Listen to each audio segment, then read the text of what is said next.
Today we will talk about an application in tissue engineering. So, this is a vascular tissue engineering. So, the idea for this is to try to bring together all the basic fundamentals which we have looked at. Okay. So, let us discuss vascular tissue engineering, which is one of the applications. So, I am not going to discuss any particular paper. However, what I am going to do here is give an overview of how an application should be approached when you are talking about tissue engineering. You will have to see and understand some of the biology, and then try to come up with a design for how you would tackle the problem. Okay. So, we will talk about vascular tissue engineering because that is one of the popular areas which people are researching. And first, when we talk about vascular tissue engineering, we need to understand the anatomy and physiology, which is very basic to start with, right. So, there are different parts which are involved in the circulatory system. So, the functional parts which are involved are the arteries, arterioles, capillaries, venules and veins. Okay. So, I have put them in this order because an oxygenated blood first enters into the arteries, from where it branches out to enter into the arterioles, and then it goes into the capillaries where oxygen transfer would happen, and the deoxygenated blood is collected by the venules, which then enters into the veins, and this vein takes it back to the lungs and the heart and so on. Okay. So, this is the overall structure. So, the arteries transport blood at a very high pressure. Arterioles act as control valves through which the blood is transported to the capillaries, because with that high pressure, if it cannot enter into capillaries which actually have very thin walls. So, capillaries job is to ensure there is exchange of fluid, nutrients, electrolytes, hormones and any other substance that might have to be exchanged. And venules collect the blood from these capillaries, and veins are the conduits which transport the blood from these tissues back to the heart, and so that it can be pumped back again. So, this is your heart. So, this is the detailed diagram which shows all the heart valves and all the arteries and veins which are coming out of the heart. So, we will not bother too much about the heart anatomy and physiology here, because we are only looking at the vascular tissue engineering, not really about cardiac tissue engineering. So, we are not trying to engineer the heart, but it is important to understand which blood vessels are actually coming out of this heart and which blood vessels are entering are supplying blood to the heart. So, that based on that you might have to engineer them appropriately, because they will experience different kinds of pressures and flow patterns. Okay. So, if you were to look at the pressure which these blood vessels experience, it is not uniform. It is not just because that you have systolic and diastolic pressures, the pressure is also varying based on which blood vessel you are looking at. So, if you are looking at an aorta, the pressure is quite high, you are looking at to have close to 80 to 120 mmHg, which is experienced by many arteries. But as it comes into arterioles, you can see that the pressure is dropping, and in capillaries the pressure is even lesser. And your venules and large veins and the vena cava all have much lesser pressures. Okay. So, basically your this is because the heart is pumping the blood into the aorta, and because of this force there is going to be a lot of pressure on the blood which is flowing into the arteries, and as it goes into the arterioles which are smaller, they act as control valves reducing the pressure, and beyond that there is no thrust which is pushing the bloods, right. So, it is not being pumped in any way, it is just flowing along. So, because of this the pressure for these blood vessels is lower. So, if we are talking about vascular tissue engineering, we need to understand what these blood vessels are, what they are made of.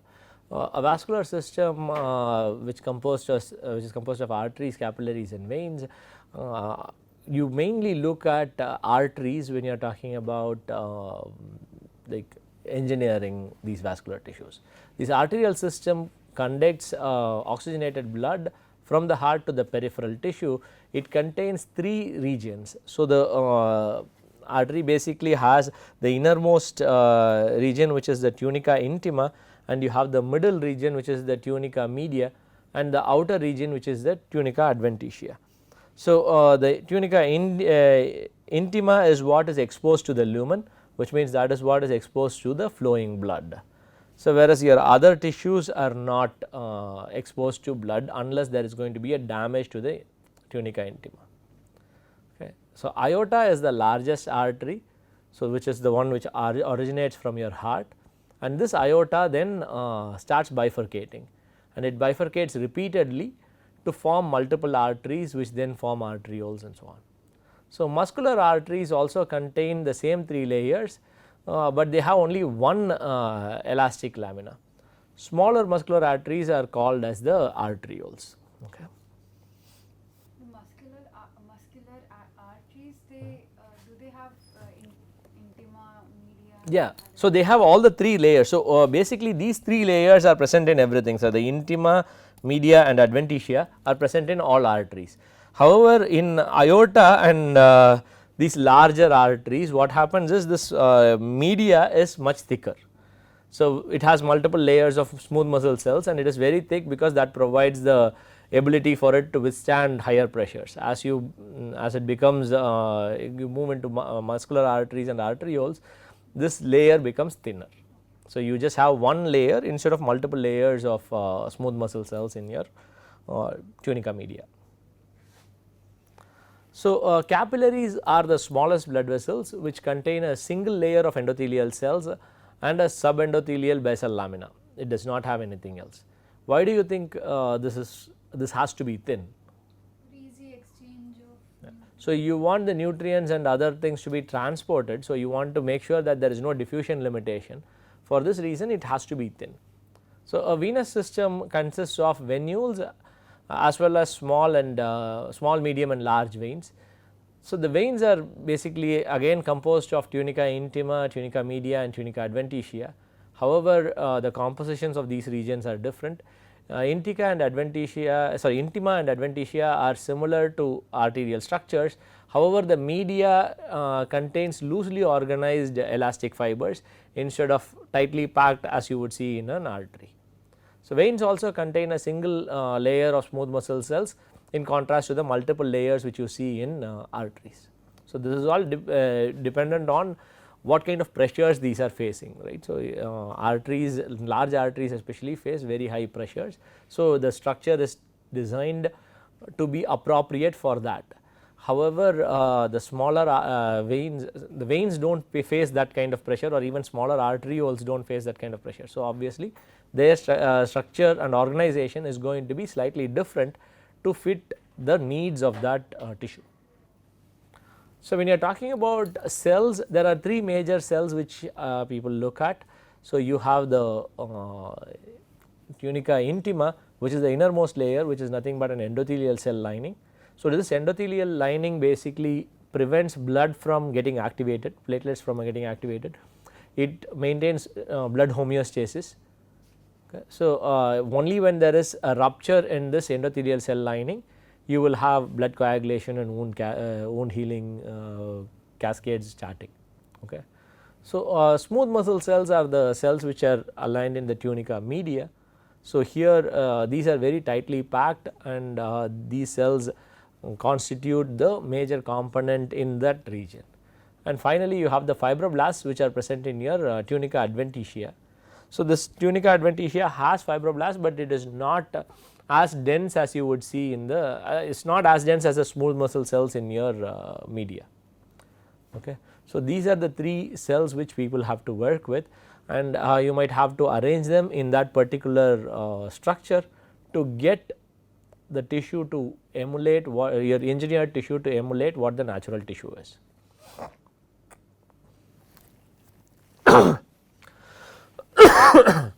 So, endothelial cells are nothing but monolayer epithelial cells that line the blood contacting surfaces of the blood vessels. They express specific surface receptors which include von Willebrand factor, which is VWF, and VEGF receptor 1 and receptor 2, and also factor 8. So, these are all involved in different aspects of either angiogenesis or blood homeostasis. So, they allow selective transport of plasma substances and molecules, they regulate coagulation, they regulate leukocyte transmigration, contractility, vascular cell proliferation and migration. So, that is the role of the endothelial cell lining in your blood vessels. So, smooth muscle cells are basically fiber like muscle cells which are found in the tunica media of arteries and veins. They are aligned in a circumferential direction of the blood vessels, and arteries actually contain multiple layers as I was saying, whereas veins contain a single layer, and this multiple layers in the arteries are organized between the elastic laminae. So, that provides the elasticity for the material, for the tissue. Veins contain a single layer which is found right underneath the intimal layer of the venous wall. So, just below the endothelial cell lining you have another layer of smooth muscle cells. So, this is actually just defined by the location in the tissue. So, because they are present in the media, they are the smooth muscle cells. All the cells which are localized in this region are classified as smooth muscle cells. So, some of the markers which are used to identify smooth muscle cells are alpha actin, smooth myosin 1 and calponin. So, they allow for vessel contraction, relaxation and regulate vascular cell proliferation and migration. They are also involved in ECM secretion and production.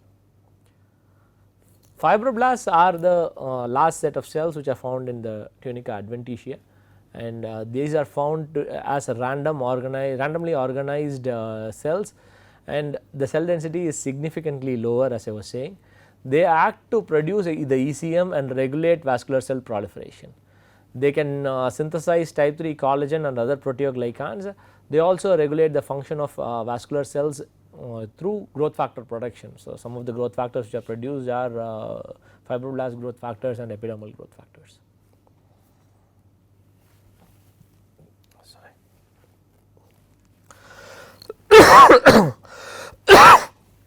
Okay.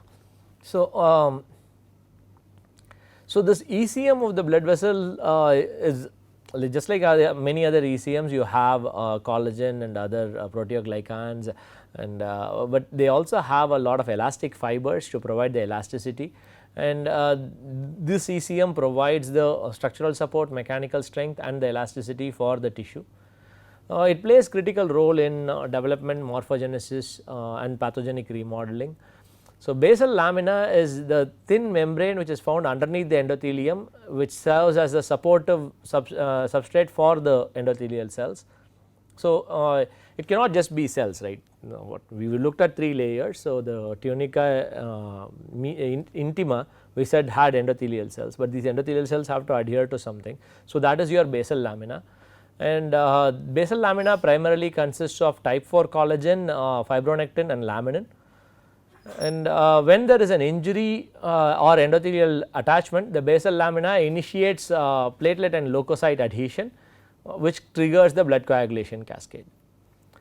Vascular collagen matrix is composed of primarily type 3 collagen.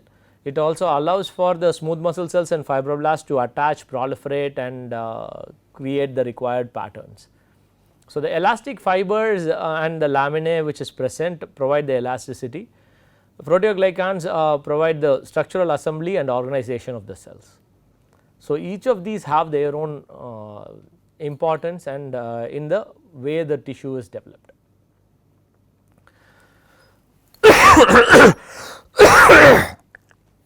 Sorry.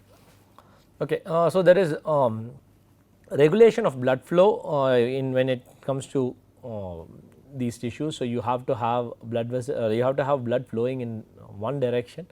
So, there are local signaling molecules which are generated during the metabolic processes, which stimulate relaxation or constriction of the smooth muscle cells, and this also augments this provides an resistance to the blood flow, thereby regulating the blood volumetric flow rate. So, some of these metabolites include carbon dioxide, hydrogen ions, lactic acid, AMP and ADP. So, when you exercise, you can actually increase these metabolite production, thereby you can induce dilation and increase blood flow to the heart and other skeletal muscle system. Arteries are also innervated with sympathetic nerves. Their main function is to secrete norepinephrine. So, norepinephrine, which binds to these binds to receptors, can actually induce smooth muscle cell contraction. So, they can when it binds to some other receptor, the beta receptors, it can actually induce smooth muscle cell relaxation. So, this helps in regulating the blood flow. It helps make sure that there is a pulsatile effect which causes the blood to flow. So, exercise can again cause norepinephrine secretion, therefore create redistribution of blood flow, because you might have more of more pulsatile movement of your blood vessels. So, the blood flow itself is regulated by, is driven by the arterial blood pressure, which is produced by the beating of the heart. However, this pressure is also highly regulated by other receptors like baroreceptors and chemoreceptors, central nervous system, hormones and the vasopressin system and so on. So, baroreceptors are located in the carotid sinus near the carotid bifurcation, and they sense mechanical stretching due to arterial blood pressure, and increased blood pressure can stimulate baroreceptors, inducing action potentials that are transmitted to the central cardiovascular control, which will then reduce the activity of the sympathetic nerve system, so that there is a dilation and reduced blood pressure. So, chemoreceptors are similar in location and function, but they sense decrease in oxygen concentration and increase in carbon dioxide concentration instead of looking at mechanical stretching. So, the signals which they read are different between chemoreceptors versus baroreceptors. So, why do we need to look at vascular tissue engineering? So, atherosclerosis is actually a very common disease condition. So, this is a progressive development of atheroma, which consists of ECM, cholesterol, collagen, calcium, smooth muscle cells, macrophages, and it is covered by endothelial cells. So, this is a plaque which gets deposited, and it is found in the lumen of the large and medium sized arteries. So, this will basically create a block which prevents blood flow, so which can cause serious complications, right. So, the growing atheroma can partially or completely block this lumen depending on how big it is and at what stage you are looking at. This can happen in different parts of your body, which can cause different kinds of complications. If you are having it in your brain, you might end up with a stroke. If you have it in your heart, you end up with a myocardial infarction. If it is in the kidney, you might have renal infarction, and if you have lower limbs, it can lead to ischemia. All of these can actually cause serious tissue damage and even loss of life. Doesn't this happen in small diameter vessels? It does. So, but see, in small diameter vessels, if one vessel is blocked, it is usually not that big a problem, right, because you would have multiple capillaries, and even if one of them is blocked, it may not cause very serious ramifications. However, if your large blood vessels are blocked, large arteries are blocked, it will be a serious problem, because supply to many regions will get affected.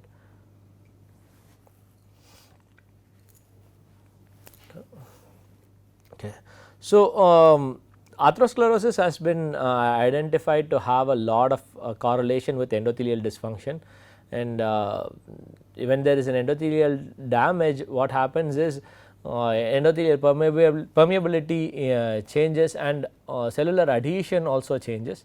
So, you have more fibroblasts and smooth muscle cells adhering there, causing this kind of a plaque deposition. So, that is why a lot of interest has been growing with respect to understanding endothelial dysfunction and atherosclerosis, and looking at how diabetes affects endothelial dysfunction, which can in turn cause heart disease. So, all these correlations are being studied to try and understand what is actually the cause. So, that is the basic biology side of it. So, our goal is to look at treating this, right. So, conventionally the treatments are using anti-hyperlipidemia agents which control the lipid levels. You just take tablets or anti-proliferative agents which will prevent smooth muscle cell proliferation. You can take vasodilators which will improve blood flow to the heart and reduce ischemia.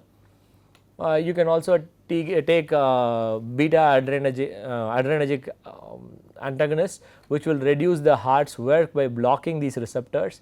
You can end up having angioplasty where you mechanically open the arteries using balloon inflation, but restenosis is usually a concern. So, people nowadays do not do just balloon angioplasty, they go and place stents after doing a balloon angioplasty.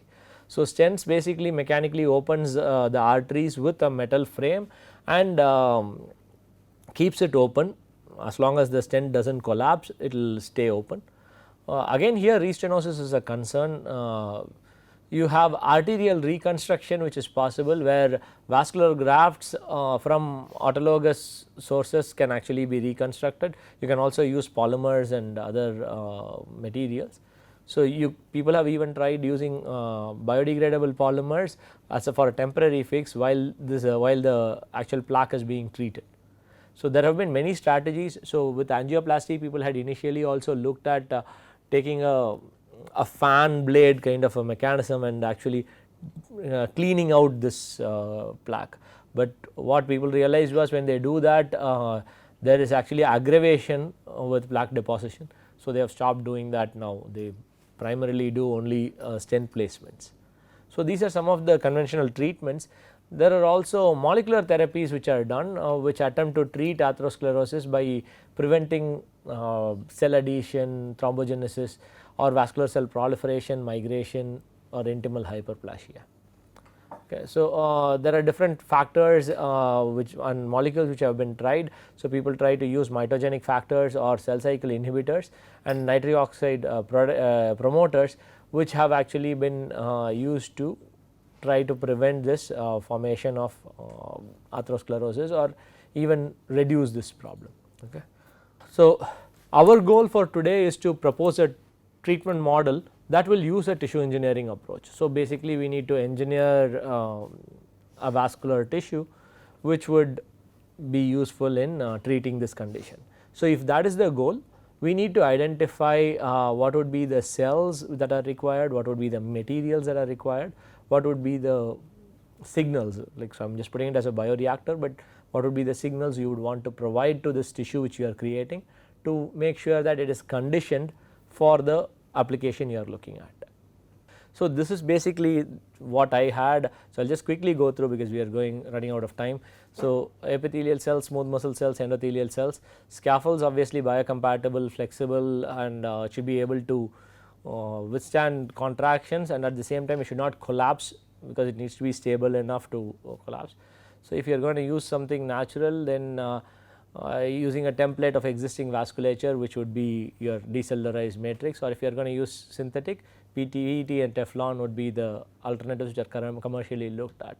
So, must be rigid and flexible enough for mechanical strength to train the cells, because the cells which you are seeding may not have experienced the same kind of mechanical pressure. So, you need to condition them. So, the reactor should actually have a pulsatile flow system which can have a flow rate of about 5 liters of blood per minute and should be able to withstand pressures in the range of 1 to 5 kilopascal. So, it should also have media exchange for long term growth because you are going to have multiple layers. The other aspect is people usually work with drug eluting stents. So, you could also look at loading drug molecules to these scaffolds, right. So, which could help in anti-inflammatory properties and ensure there is better host integration. So, that is also an aspect which people can look at, but there will be challenges with respect to this being weaker than the natural muscle. There can be immune response and there can be further damage to the tissue while it is being placed. So, these are some of the challenges which have to be accounted for.